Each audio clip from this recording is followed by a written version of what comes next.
Hello friends, hello friends, hello friends, hello friends, hello friends, and welcome to the Union Labor Advisory Network. I'm Mike Fina. ULA's mission and vision is to support, educate, and promote union labor in our communities. There are great careers that you could have within the building trades as well as public sector unions. We're here to shed light on those opportunities, what they're doing, what these jobs are all about, and highlight them across the ULA's platform. Oh, we're going live now. All right. 5, 4, 3, 2, 1. Hello, friends, and welcome to the Union Labor Advisory Network podcast. I'm Mike Fina, here for the series Talking Brick. I'm here with Jonathan Holsgrove, who's what's your position right now? What's Vice President and Field Rep. Vice President and Field Rep. And, again, Jonathan, I just want to thank you for coming and sitting down with us today on this podcast of Talking Brick to learn a little bit more about you, your career, how you got started. Again, for the audience, we just want to bring light to some people that I believe are really special in the trades.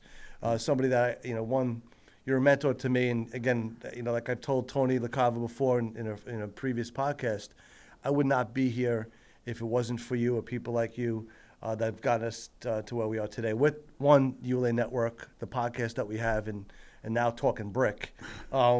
It's unbelievable, right? I mean, this is crazy. It's been a long road. Yeah, you, me, and Steph, and how we got here. I mean, yeah. I just and now we're in Huntington, New York, just learning about doing podcasts a little bit. My first podcast. It's your first podcast? Never done a podcast. Oh, before. dude, so we're gonna have I some didn't fun know what a today. podcast was until you came along. Get out of here. Didn't know. My first one. Well, listen, for the people that are here today, the audience that are listening in, again, you have a pretty,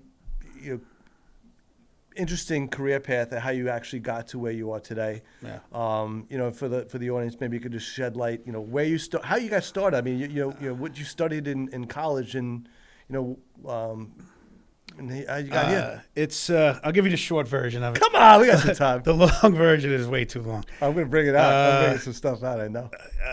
I got drafted out of high school to play baseball, so I thought I could go play professional baseball. Unfortunately, an injury, kind of killed that dream.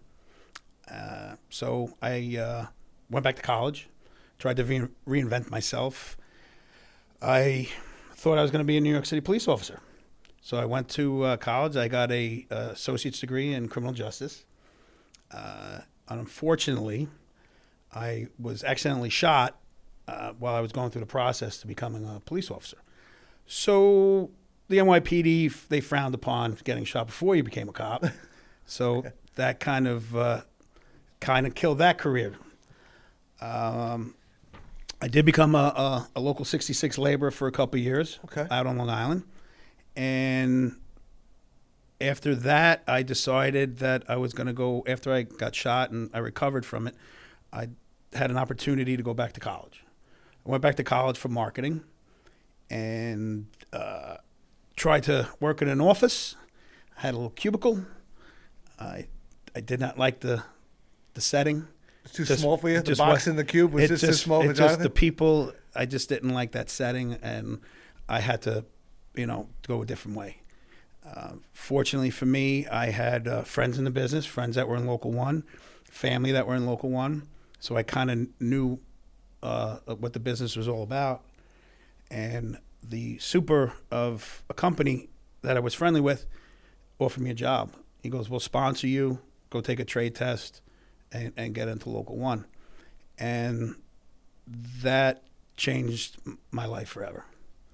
I went to work for Graciano, and my foreman, my super, Gina Marquez, changed my entire perspective on life and what direction I should be going in.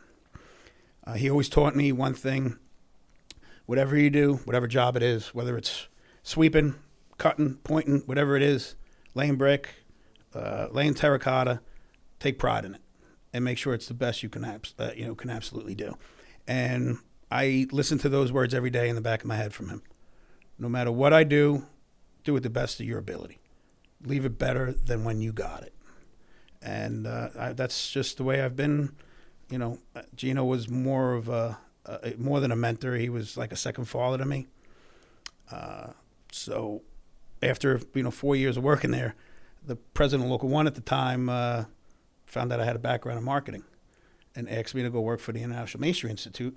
IMI? Which, Is that the IMI? Yeah. To become one of the marketing directors, to go promote union masonry to architects and engineers and building owners and developers. I did not want to do it.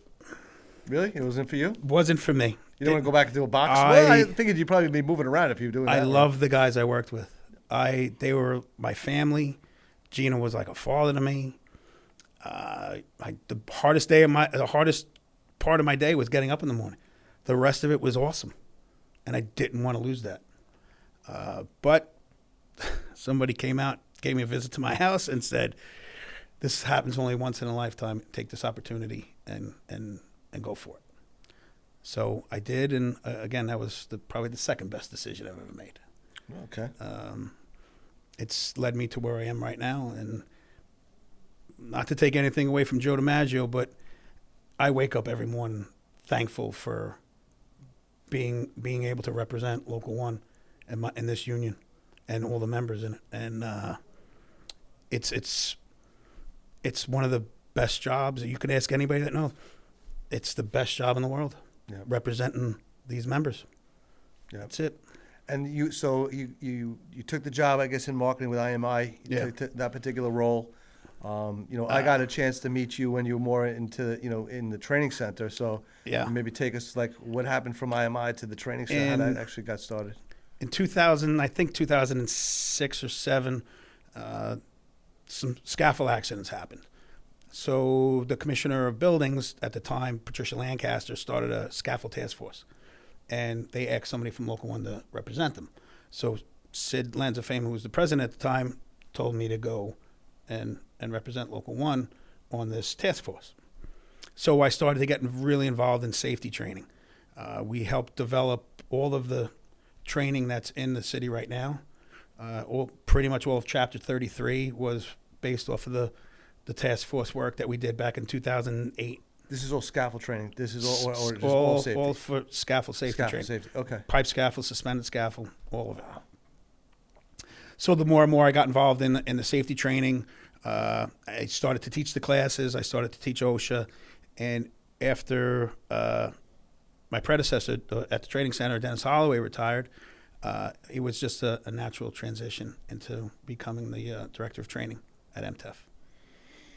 And then from there, again, how many people were going through the training center at the time when you first got started until like now? I mean, that's obviously it's pretty steady every year. We have about at least 100 pre-job coming through there, and I mean, with all the new training with the SST and OSHA, we have 2,500 members easily go through there every year for training.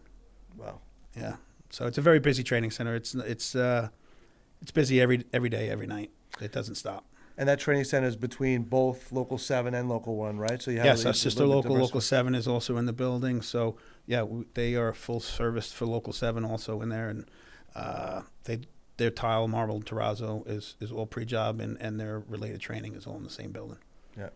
So tell me a little bit about the training center when you were running the center. I mean, you had the whole cast and crew that runs that center as well. I mean, you got a couple people that are there too. I'll be honest with you, I had the best team over there.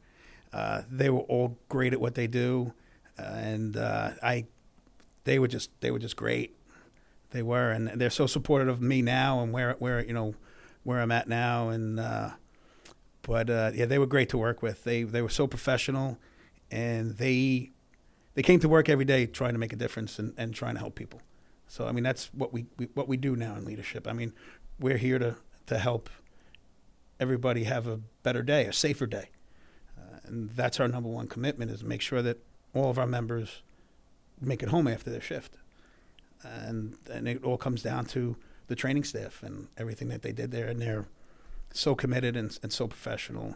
I can't say enough good things about him. Yeah, and Jonathan, for me, we had a conversation with Tony too, and what inspires me the most is really going through those training centers and meeting, your team, the staff that you guys worked with, the whole crew that's there now.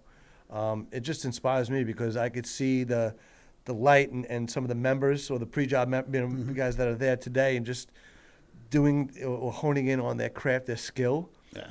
And like you mentioned before, safety is, the first and foremost. Number one priority.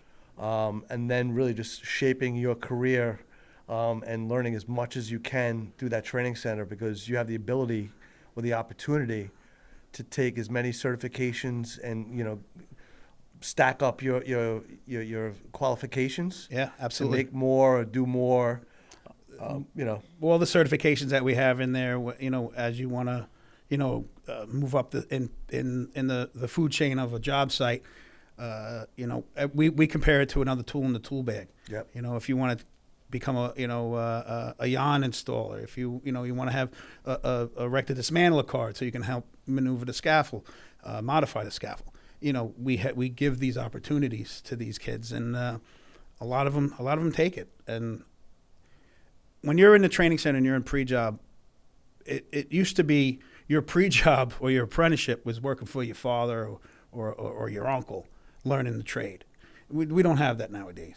Nowadays, these kids are coming in here and they're just picking up a trowel for the first time.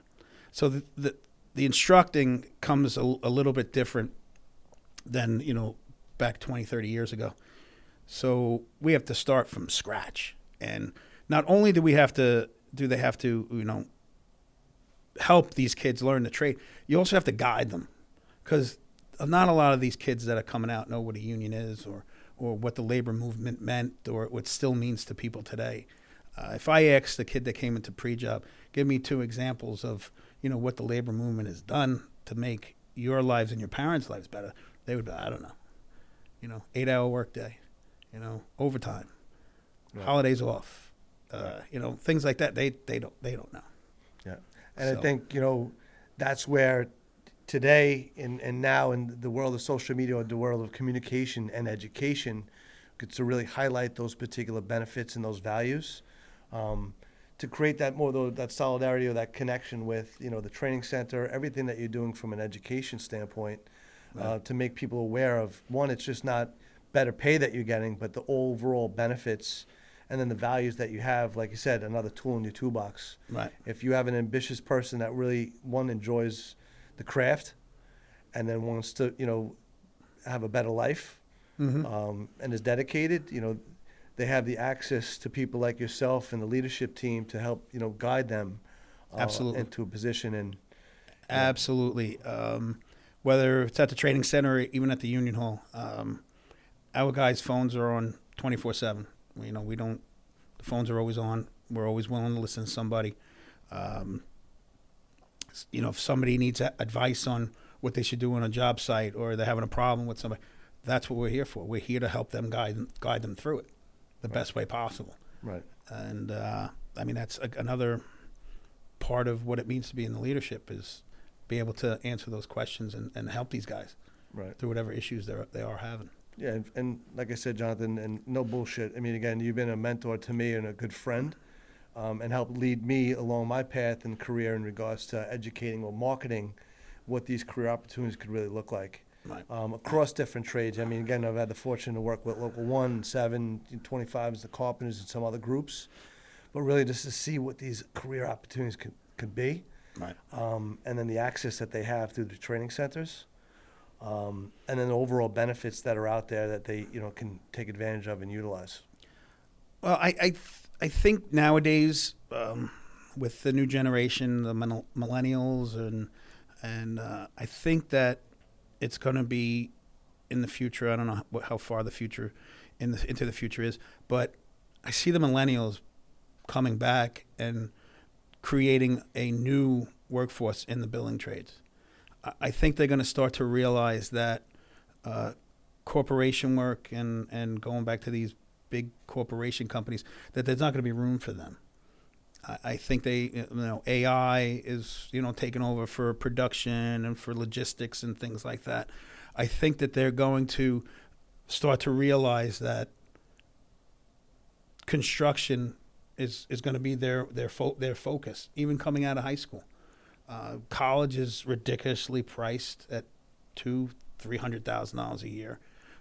You're going to come out of that with a 4-year degree and owing $200,000 instead of going into an apprenticeship program and having made over $200,000 in that 4 years.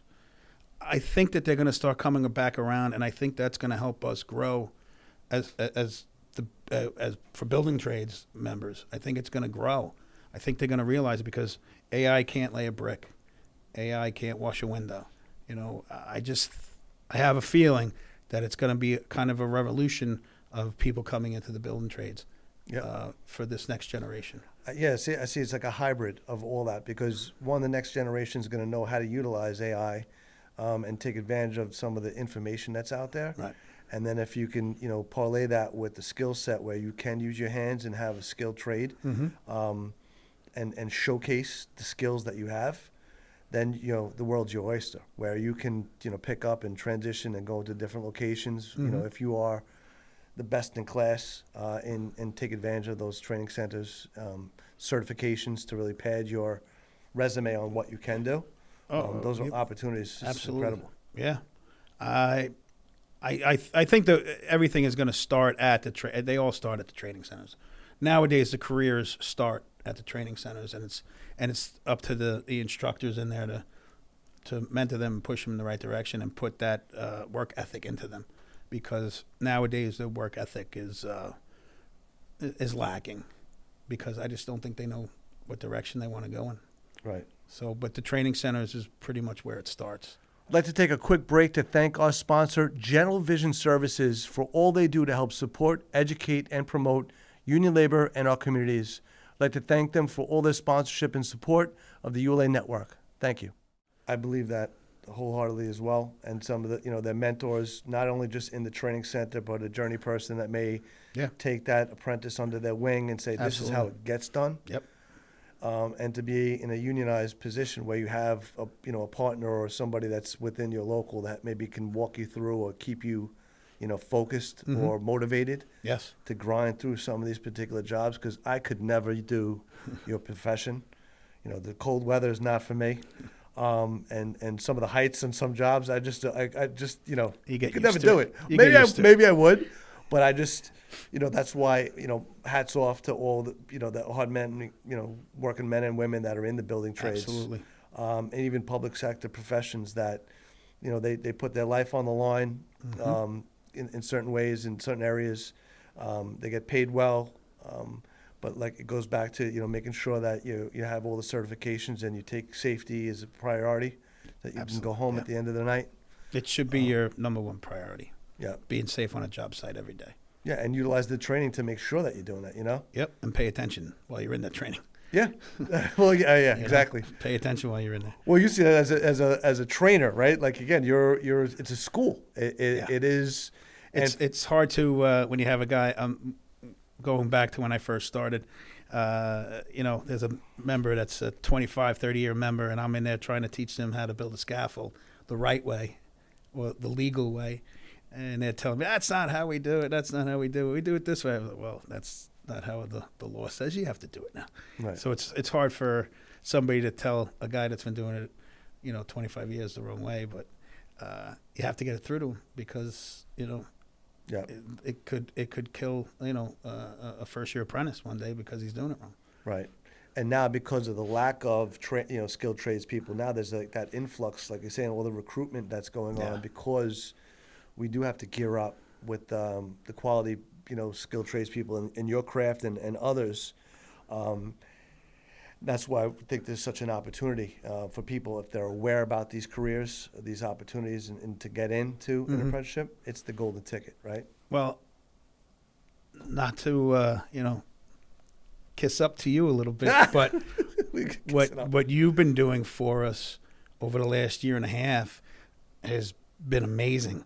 The amount of people that are interested in joining us, just from the social media that you've put together for us, that platform that you put together for us, has been astounding. Because we've never had this much attention drawn to this career, to these careers that we offer, and the amount of enthusiasm that these people are asking for to get in and become part of this. It's not from word of mouth. It's from all the social media that you started for us and you put together for us, and all the back end stuff on the websites and all that, where people can find us now and see what we do. is just an amazing job that you and Stephanie have done for us. It's really remarkable. Yeah. It really is. Well, thank you for that. And again, like I said, I wouldn't be here if it wasn't for you and your belief and your background in marketing kind of shape what we want to do and what we need to get done. But it's your members that really we're able to get introduced to through the training center, and it's their message, it's their story. Yeah. But that's what they love about it. It's authentic, and it's people that that they're just out there. They're doing the work, and they're the ones sharing their stories, which I love them. I love it when they share their stories. Yeah, and that's what we're trying to do. I mean, that for me, if my role is to help inspire, educate, and promote what labor is all about, it doesn't come from the ivory tower. It doesn't come from. It comes from leadership as well. You have to have that opportunity to meet those members and your signatories. Yeah. To say, hey, listen, I started from here. This was a family, but we have a skilled trades pool at the training center that's the best in class. If like you're going to be a baseball player, you're bringing somebody up from the AAA team right now to go in, and you're in the major leagues right now, and this is the game you're going to be playing. This is the game. Yeah, this is the job. Yeah, and going back to that whole baseball analogy, it is all a team. It's a team effort. Absolutely. And it starts, it starts at the top, and it's all the way down to the first year apprentice. We're all in this together. It's not about one person. This is all about, all the building trades, not just local one, all the building trades, working together and having that fight every day. But it starts at the top, and it's all a big team, and we just all got to work together and keep fighting, and because the labor movement can't stop. No. It's a movement, can't stop. We're in a mission-based. I'm in a. The company we built it's a mission-based company to support these opportunities, these trades, and educate people on what they're all about. From the high schools, of which we've had the privilege of bringing some high school students, those vocational high schools, through those your training center, to showcase what the careers, hands-on training and facilitate this and say, this is what it's about. Can you do this? Yeah. Remember, it's not going to be warm here. It's going to be 30 degrees, 20 degrees doing it. Can you do it? I think that's the best way to show somebody how to do something is actually put the brick, put the trowel in their hand. Like, I love it when you bring in architects and engineers in there, into the training center and give them a little bit of a project to do and then show them how hard it is. It ain't easy to just, lay a brick, not just to lay one. Do 200 of these a day. Do 400 of these a day. We did that. We did that interview. We had the CUNY School of Special Design come in. Yeah. And then had those interviews with the apprentice, and to hear their voices coming directly out of them, say, never realized how difficult this. They could put it on paper, they could draft it, but to see the physical labor and the craftsmanship and the excitement of the members that really love this craft, do it. And just think they did it on a floor. Yeah. They didn't do it 20, 30, 40 stories up in the air. Exactly. So there's nothing like getting a person on a site and showing them exactly what we do, because you will be in awe with what some of these guys can do at the heights they do it at. So I look at it as an art, man, and some of these people are really artists in their craft and their skill. From fabricating in the different trades to laying brick and all the stone and PCC, revitalizing what some of these landmark buildings look like in the city and the terrazzo and all these other things. It's just now we walk around the city and just like look up and say, this is how this city was built. Yeah. And there's so many, But now you can walk around and say, I know a guy who worked on that building. Exactly. I know a guy. I got a guy. It's so crazy, because now there really is a resurgence of these opportunities. Yeah. And people around my neighborhood's like, oh, people in the trades? I'm like, yeah, I know a lot of people in the trades. It's like, oh, well, could you help me out here? I was like, I'll do my best. But these are the apprenticeship. These are the steps. This is what you need to do.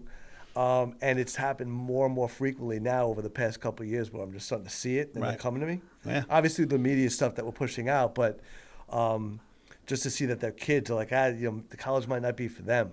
I'm seeing that more and more. I've been to career days, and I've had the kids come in through Opportunities Long Island, have come through the training center, and I've seen more over the past 20 years of being in the training center. I've seen it grow from a small amount to a very large amount of people that just don't have college in their future, and there's nothing wrong with that. No. There's nothing wrong with it. I'm a firm believer that you can have just as good as a career and life as a construction worker than you can with a degree in marketing. Today's world, 100%. And you can get those certifications at night. Again, if you have the aspirations and you want your bachelor's degree, by all means, after hours, take those courses that That's are available. fine.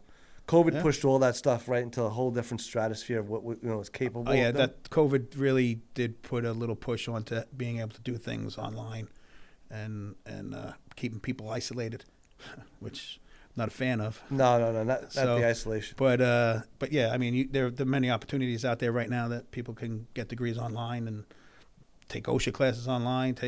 But the one thing they can't do online is learn how to lay a brick. Exactly. Or lay a piece of terracotta, or put a set of limestone, or set of paver. You can't do that online. You have to get your hands dirty. You have to get into a training center to do that. It's great.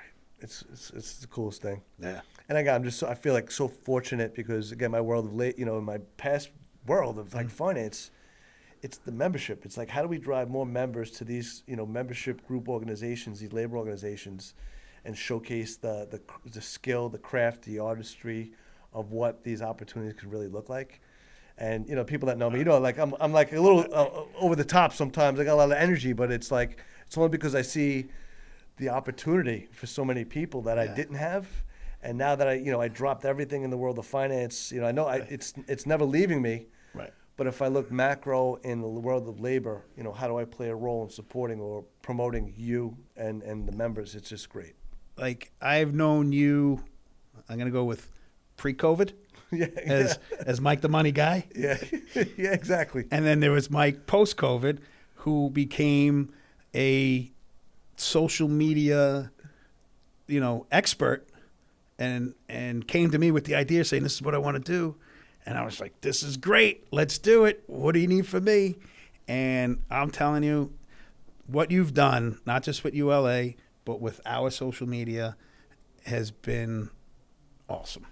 Thank you, man. Thank you. I want you to keep that up, all right? Yeah, no, it's your... And anybody out here listening that needs a media consultant, call Mike Fina. Thank you very much. But you know what? What's also really near and dear to me, and again, it's just a way to showcase what labor's done for me is, the foundation that we've been able to establish, our 501c3. Again, knowing my dad, a veteran, when shit hit the fan during COVID and we wound up losing him, unfortunately, during that time, labor, talk about solidarity and family, took care of my family. And I talk about it all the time because, again, these MEP and EAP programs, I'm never the same. I'm not the same person I was. Again, I've changed. And it's labor that really helped guide me, support me, and just kind of shape me and keep pushing me forward to do what it is that I really enjoy. And, if I could share that message with the world on, my friends in labor, my family in labor, I just feel like I have a really good career, a good life in doing it. And again, we're just continuously trying to shape that so that, we do have a career, doing it. Because I know where collectively we can take this. And it's just getting everybody, connected in the best possible way, people that share that same mindset and that mission. Well, I think that you are on the right path of doing all that. Yeah. Because what you do and the people you get together in one room at your event is great. And the more you bring people together, the stronger we could be. Yeah, and that's one thing that I'm going to be working on into next year is really working with you and leadership to figure out how do we create more of these open houses, showcase the craft, the skill, the opportunity, and bringing in these schools or creating more open houses alongside some of these economic development centers like National Suffolk Building Trades. Opportunities Long Island's done phenomenal work. You look at all the ARC initiatives, from pathways to apprenticeships to women in the building trades, Construction skills, Yeah. new. Yeah. I mean, there's so many inspirational people that I've met within each individual chapter, and these are feeding, or like breeding grounds for, these apprenticeships, right? Absolutely. Yeah. We've been working with all those organizations for as long as I've been around. I remember when Eddie Malloy was, started construction skills. Yep. I mean, and look where that is now. And helmets to hard hats, and again, Opportunities Long Island, and all of those. The work that they do is amazing. How they take these kids that are, on hard times sometimes, and they try and help them and point them in the right direction. Yep. And I think it's great. It's admirable what they do, and that's where I want to be. I look forward to working with them all still. Yeah, for me, it's shedding a light on all those opportunities. Yeah. And it is economic development, because I look at, again, like we talk about macro, that's another dues-paying member into a profession that they can have a career with, and really, hone in on skills that they may never even known about. And that's one thing nobody can ever take away from them. Yeah. Once you learn that skill, it's yours forever. It's yours to keep. So it just depends on what you want to do with it after we teach you how to do it. Exactly. So, yeah, I mean, the world of media, there's so much opportunity there to really highlight and showcase. And like we talked about, showcasing those members.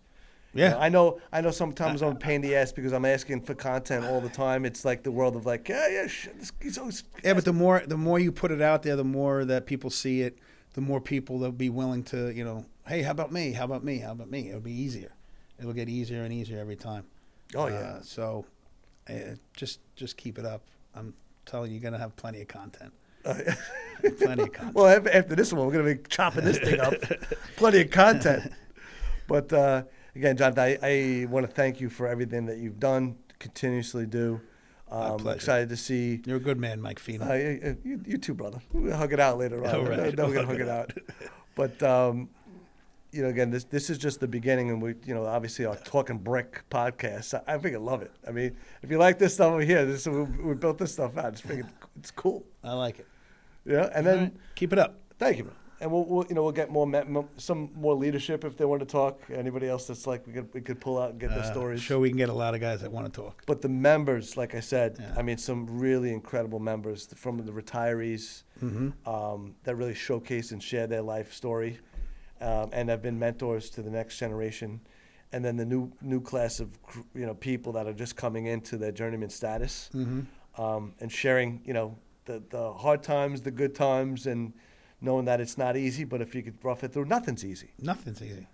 Nothing's easy if it's worth it. Yeah, and you're going to make good money. I mean, somebody's going to pay you. You got to do something. Yeah. Listen, if nothing comes easy to anybody, I don't care what it is.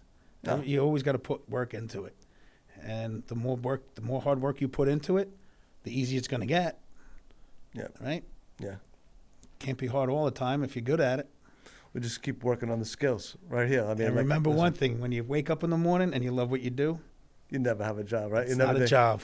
It's not a job. No, it's great. So, well, again, I just want to thank you for everything. We'll wrap this stuff up. All right. Again, I just can't thank you enough, and we'll just continue to keep doing what we do. Keep doing what you're doing, Mikey. It's great. Awesome, brother. Well, thank you. Thank you. Thank you for having me. You got it, brother. So let me roll up my tagline over here right too. So that's a wrap for this episode of Talking Brick. We want to thank Jonathan Holsgrove. Holsgrove? Close enough.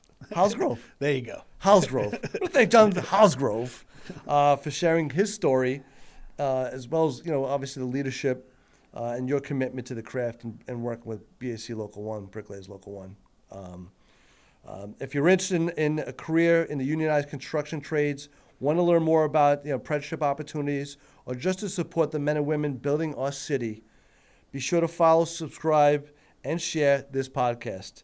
Until next time, stay safe, stay union, and keep talking brick here at the Union Labor Advisory Podcast. All right, take care. Yeah, you're funny. All right, man. I'd like to thank all our sponsors for helping to build and promote the ULA network. It is because of you that we're able to support, educate, and promote informative content relevant to labor. Please subscribe, like, and share our channel and media. I'd like to thank you all for your support.